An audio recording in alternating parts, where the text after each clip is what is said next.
तो देखिए बच्चों, आपके सामने है क्लास 10th के मैथ के 6वें चैप्टर का दूसरा प्रमेय।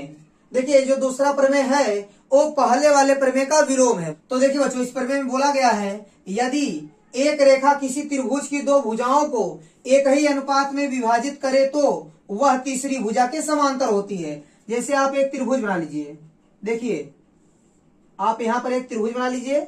अब ध्यान दीजिएगा, मान लीजिए त्रिभुज एबीसी है। त्रिभुज क्या है? एबीसी है।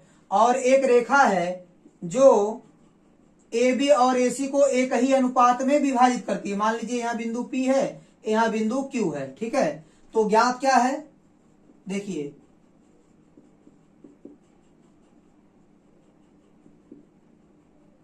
ज्ञात हमको यही है कि जो PQ है वो AB और AC को एक ही अनुपात में विभाजित करती है। मतलब AP बटे BP जो है वो AQ बटे CQ के बराबर है। मतलब AP बटे BP बराबर AQ अपान CQ।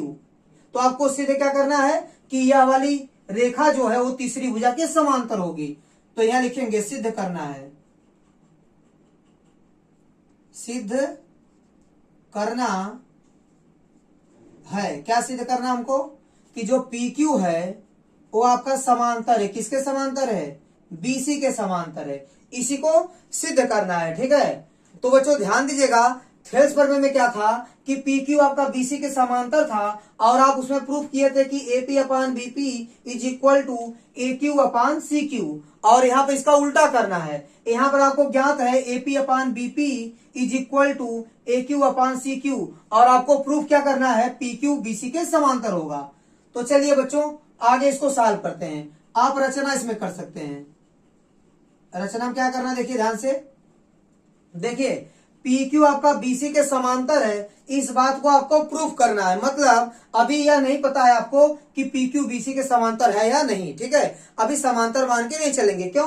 क्योंकि आपको समांतर प्रूफ करना है। चलिए मान लीजिए कि PQ आपका BC के समांतर नहीं है, तो हम प्रयास करेंगे कि BC के समांतर एक रेखा खींचे। ठीक है, चलिए हम लोग BC के समांतर एक रेखा खंड खींचते हैं।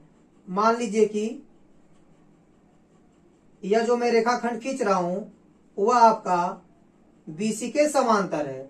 चलिए इसको कुछ नाम देते हैं, इसको नाम दे देते हैं PR। ठीक है, तो रचना में क्या किए देखिए, लिख देंगे BC समांतर PR खींचा। ठीक है, ये आपका हो गया। अब आ जाइए उपपत्ति पर, उपपत्ति। ठीक है, इसको प्रूफ करते हैं। ध्यान दीजिएगा, अब लिखेंगे यहां पर कि चूंकि PR आपका क्या है? समांतर है। किसके समांतर है? BC के समांतर है। कैसे पता चला यह? रचना से। किससे पता चला? रचना से। रचना से आपको पता है कि जो PR है वो आपका BC के क्या है? समांतर है। तो आप थेल्स प्रमेय में पढ़े हैं, यदि किसी भुजा के समांतर आप रेखा खींचेंगे तो वह अन्य दो भुजाओं को एक ही अनुपात में बांटेगा। तो यहां लिख देंगे इसलिए थेल्स प्रमेय से, थेल्स प्रमेय से क्या लिख सकते हैं आप? PR आपका BC के समांतर है तो AP बटे BP, AP बटे BP बराबर AR बटे CR। ठीक है, ये हो गया आपका समीकरण नंबर 1। ठीक है, अब ध्यान दीजिएगा, आपको ज्ञात क्या है इसको लिख लीजिए। AP बटे BP बराबर AQ बटे CQ। समीकरण नंबर 2 इसको मान लीजिए। ये कैसे पता आपको चला? ये आपको ज्ञात था। ठीक है, लिख देंगे ज्ञात है। ध्यान दीजिएगा, अब समीकरण 1 और 2 को देखिए। यहां लिखेंगे समीकरण 1 और समीकरण 2 से। ध्यान दीजिएगा, समीकरण 1 और 2 का बायां पक्ष आपस में बराबर दिख रहा है। देखिए बायां पक्ष बराबर है, इसलिए दायां पक्ष भी अवश्य बराबर होगा। तो आप लिख सकते हैं AR बटे CR बराबर AQ बटे CQ। ठीक है, इतना आप लिख सकते हैं।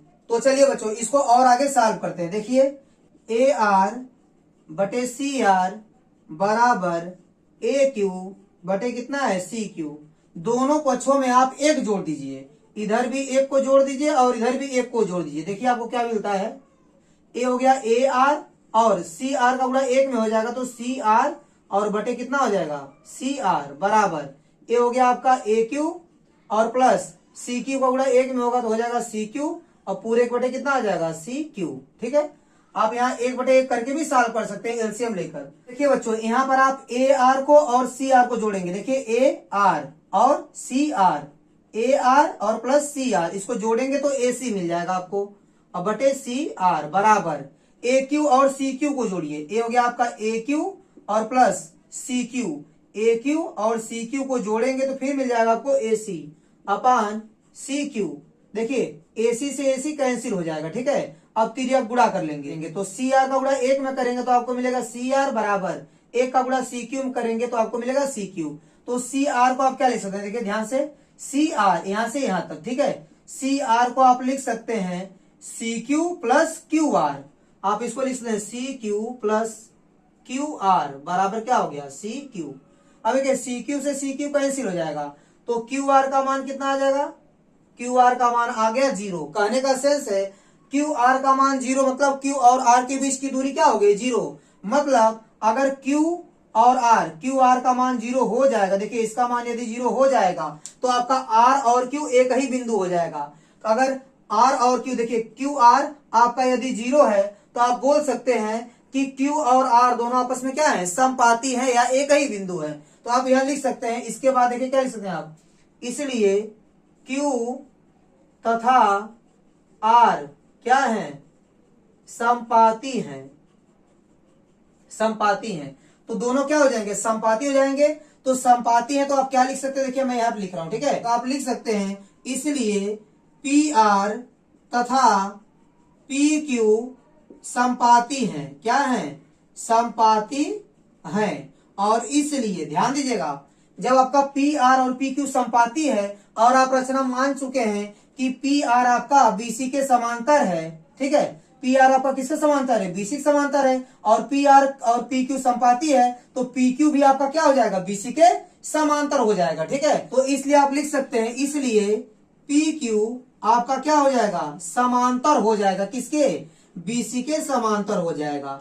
क्यों हो जाएगा, क्योंकि पी क्यू और पी आर क्या है, समपाती है। ठीक है, मतलब पी आर और पी क्यू दो लाइन नहीं है, दोनों एक ही लाइन है। तो पी आर जब बीसी के समांतर हो सकता है तो पी क्यू भी बीसी के समांतर हो जाएगा। तो यहां लिख देंगे पी क्यू समांतर बीसी और ये हो गया आपका प्रूफ। ठीक है, यहां लिख देंगे प्रूफ्ड।